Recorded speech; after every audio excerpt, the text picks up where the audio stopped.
राज्यपाल राजेंद्र विश्वनाथ हार्लेकर ने नवगठित सरदार पटेल विश्वविद्यालय मंडी के प्रशासकों और शिक्षकों का आह्वान किया है कि वे इस विश्वविद्यालय को देश का नंबर 1 विश्वविद्यालय बनाने की दिशा में प्रयास करें ताकि ये विश्वविद्यालय दूसरों के लिए गाइड की भूमिका निभा सके। राज्यपाल इस विश्वविद्यालय के कुलाधिपति के रूप में अपने पहले दौरे के दौरान शिक्षकों और प्रशासकों को संबोधित कर रहे थे। राज्यपाल ने कहा कि सरदार पटेल विश्वविद्यालय का अभी गठन हुआ है और इसमें बहुत सी चीज़ें ऐसी हैं जो नए उदाहरण के तौर पर की जा सकती हैं। उन्होंने ये भी कहा कि ये सब कुछ दिनों में संभव नहीं, लेकिन भविष्य में एक उदाहरण बनने के लिए आज से ही प्रयास करने जरूरी हैं। सरदार पटेल विश्वविद्यालय अपने केवल प्रदेश का नहीं, एक देश का एक अच्छा उदाहरण बनकर सामने उभर कर आना चाहिए। धीरे धीरे हो सकता है, कल नहीं होगा, परसों नहीं होगा, लेकिन परसों होगा। उसके बाद कहते हो ऐसा हम रख सकते हैं मन में, low aim is crime not failure. नहीं, हम तो यहाँ इसमें खुश हैं बस, that is not we are for here. वो तो हम खुश हम घर में भी रह सकते थे ना, हम क्यों आए हैं यहाँ। So low aim is the crime not failure. Failure is not crime.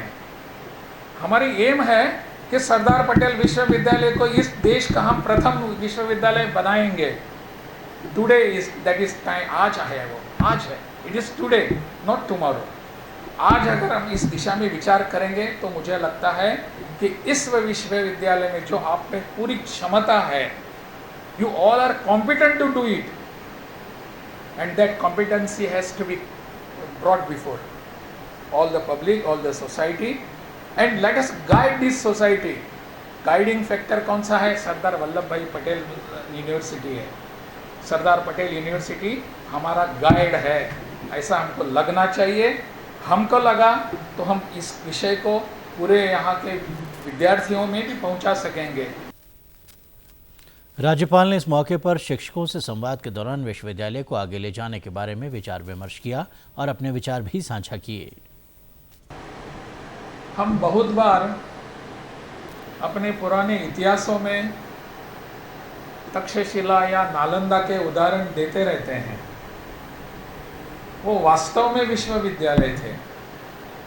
विश्व के अनेक लोग वहाँ आकर शिक्षा लेने के लिए बैठते थे, अनेक वर्षों तक वहाँ रुकते थे, शिक्षा लेते थे और विश्व के अनेक भागों में जाते थे।